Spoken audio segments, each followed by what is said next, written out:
Una de las afirmaciones del presidente tuvo que ver con las investigaciones de algunos miembros de su ejecutivo, en especial en el caso del presidente del Consejo de Ministros, el señor René Cornejo. El congresista Manuel Dangmer, a quien agradecemos su presencia esta noche, ha adelantado, el congresista del Frente Amplio, ha adelantado que viene planteando la posibilidad de hacer una acusación constitucional contra el presidente del Consejo de Ministros por una serie de razones. Razones que, dicho sea de paso, ya el señor Cornejo ha empezado a precisar o a pronunciarse, pero que obviamente el tema queda aún latente. ¿Cómo está, congresista Dangmer? Un gusto que esté con nosotros. Buenas noches. Muchas gracias por la invitación. ¿En qué se funda la acusación? El congresista Víctor Andrés García Belaúnde presentó una primera parte, yo presenté una parte complementaria. Él señala que la empresa Helios, de propiedad y en la cual ha sido directivo del señor Cornejo, ha seguido vigente hasta el 2012 y tiene una serie de compromisos con el Estado. Ese es un tema. Yo lo que presento es una cosa complementaria, que es que en el caso del terminal portuario del Callao participó la empresa Helios en el momento en el cual, poniéndonos en situación, se había ofrecido 1.200 millones de dólares por una iniciativa privada, otro ofrecía 800 por todo el puerto. Al final, ENAPU plantea que va a haber una asociación estratégica, luego se cambia la asociación estratégica por una asociación en participación. Ahí, en ese momento, convocan a la empresa Helios. Estamos hablando de terminal del Muelle Norte. Se llama Muelle Norte, pero son los 11 terminales que tiene, es el puerto del Callao, 80% de la carga del país. Entonces, por eso se ofrecían esos montos. Entonces, resulta que Proinversión convoca a Helios, y estos Helios, con el señor Cornejo, son los que hacen el estudio del valor de los activos para poder poner cuál es el porcentaje de la utilidad que le corresponde al dar la concesión. ¿Esto ha sido qué año? Eso ha sido el año 2010. Cuando él todavía se desempeñaba como accionista, y como gerente. O sea, él estaba activo. Él hace eso. Y al final, ¿qué resulta? Que hay una subvaluación de activos.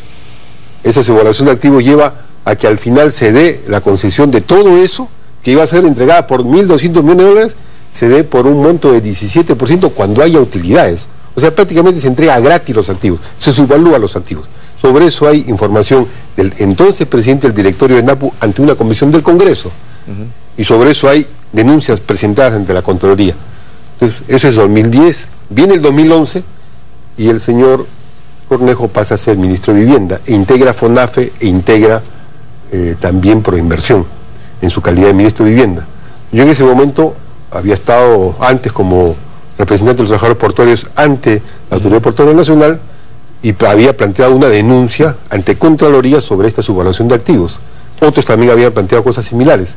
Entonces, yo cuando participo en la PCM, yo he tenido que ver varias veces con temas portuarios. Bueno, en realidad habría, vamos a ver, usted lo denomina subvaluación de activos, pero algunos podrán pensar que era un esquema, este esquema final que se adoptó, era un esquema necesario y fundamental para que la concesión o la fórmula que se adoptó finalmente fuera viable. Es que no solamente es algunos. Y me imagino que no es algunos, el directorio de Proinversión y el Ministerio de Economía debieron haber dado su visto bueno a eso. Por eso, pero podemos discutir la subvaluación de activos. Perfecto. Ya. Yo estoy diciendo, en la comisión del Congreso, entonces el presidente del directorio de NAPU dijo, no se le consultó a NAPU.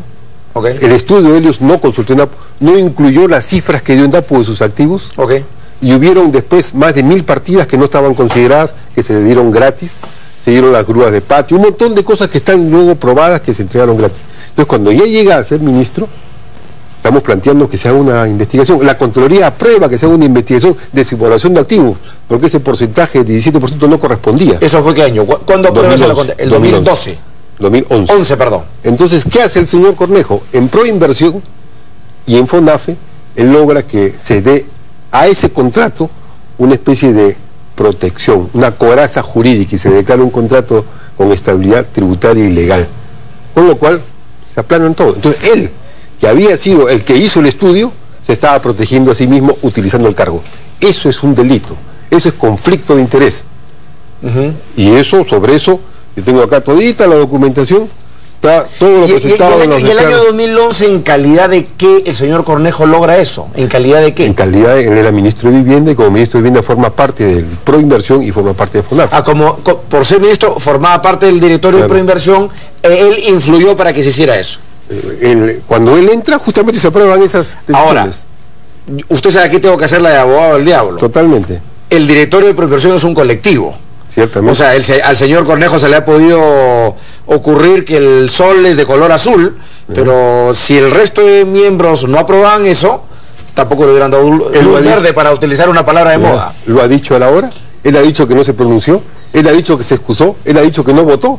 ¿Usted lo que considera es que él debió inhibirse de esa decisión por haber participado como consultor cuando se determinó el modelo contractual? Todos los documentos indican que él fue estuvo en esa decisión, y esa decisión era una protección de sí mismo, de un estudio que era un estudio fallido, que la Contraloría quería investigarlo, que había decisión de investigarlo, que había en el Congreso planteamiento de investigación, que cuando se hace la subcomisión del Congreso, esto no es lo que hablo yo, hay una subcomisión que preside el congresista Canches, donde van varios ex miembros del directorio de NAPU, y eso funciona ya en este régimen, en este gobierno, en el 2012, y ahí presentan el expresidente del directorio de NAPU, miembro del directorio, presentan toda la información, y el propio informe del congresista Canches señala que hay una subvaluación de activos. El propio informe del congresista Canches está en el Congreso, ya actualmente. Entonces no es que yo esté diciendo mi opinión de lo que fue en el año 2010. Este Congreso tiene una comisión, una subcomisión que hizo una investigación, y está eso probado, está documentado. ¿Y ese informe en qué estado está? ¿Nunca se discutió? ¿Nunca se debatió? Está ahí, como varios informes, están informes de investigación, pero están ahí con todas las pruebas correspondientes. Quizás lo primero que tendría que suceder, y digo yo, digamos nuevamente poniéndome del lado contrario, es que antes de formular esa acusación constitucional, es que el señor Cornejo absuelva los cuestionamientos y las dudas que ese informe en particular, al que usted alude, pues señalan, ¿no? Por eso lo que hemos hecho incluso observaciones que puede tener Contraloría. Yo le he presentado a la Comisión de Fiscalización del Congreso, complementando lo presentado por el congresista Víctor Andrés García Belaunde, que han dicho que van a tocar el tema. Le hemos presentado toda la documentación. O sea, usted en buena cuenta está diciendo, recójase lo que hizo ese grupo de trabajo y que se le investigue al señor Cornejo. Y planteo además los elementos complementarios correspondientes. Pero plantear una acusación constitucional no es adelantarse un poco con este tema. Todavía no lo hemos presentado. Hemos dicho, o sea, usted pretende hacerlo.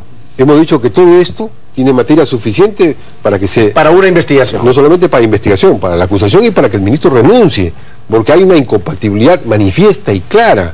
Eso no se puede ocultar. O sea, se había ofrecido 1.200 millones de dólares para quien quería privatizar el Callao, y lo terminan entregando. Hasta ahora, ¿cuánto ha dado en NAPU?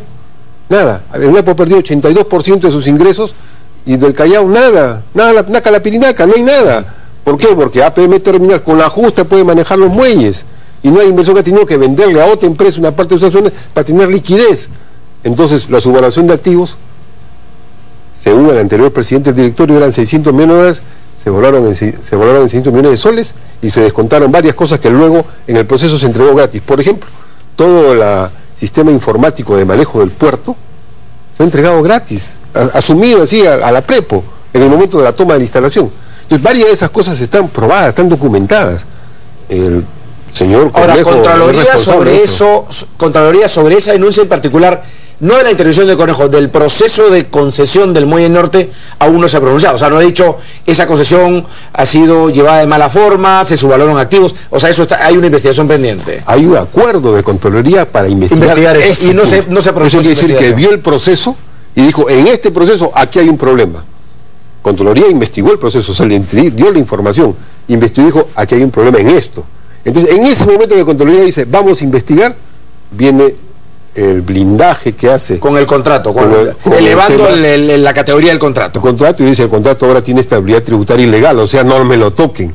Entonces, Contraloría se cae. ¿Eso qué cosa es? Bueno, me parece interesante como elemento de análisis. Sería pertinente, creo yo, efectivamente, que se investigue, que la Contraloría efectivamente avance en esa primer elemento de trabajo, ¿no es cierto?, y concluya en qué podía suceder, y por supuesto que el señor Cornejo dé su versión. Y que se tome el documento de la Comisión del Congreso, como un elemento más para una investigación. Tiene ya las informaciones claves.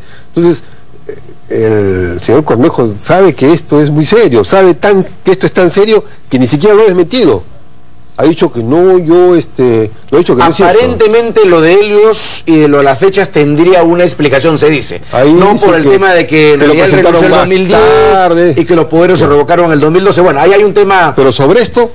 Bueno, sobre esto no habíamos escuchado. Yo creo que valdría la pena efectivamente que tanto Contraloría como la Comisión de Fiscalización pues abunden en este elemento y que el señor Cornejo, por supuesto, imagino que tendrá que dar su versión, como corresponde, ¿no? Corresponde. Pero sí me parece interesante, por lo menos el primer elemento, más allá de que nos podemos discutir si el modelo de la concesión fue bueno o malo, si yo participé como consultor en elaborar el modelo contractual final, al momento de que FONAFE iba a ver el tema, yo me debía abstener, efectivamente, porque ahí sí se podría prestar a malas interpretaciones, ¿correcto? Bien, me parece interesante la denuncia, por favor, déjeme la congresista Dahmer para evaluarla y esperaremos, por supuesto, invitamos acá al presidente del Consejo de Ministros, al señor René Cornejo, al señor Fuad Curi, ¿no es cierto?, o a las personas de la Contraloría que consideren que puedan dar más información sobre esta denuncia, a que se arme una investigación, un debate sobre este tema que parece efectivamente relevante. Creo que vale la pena. Gracias, congresista Dahmer, por estar con nosotros esta noche.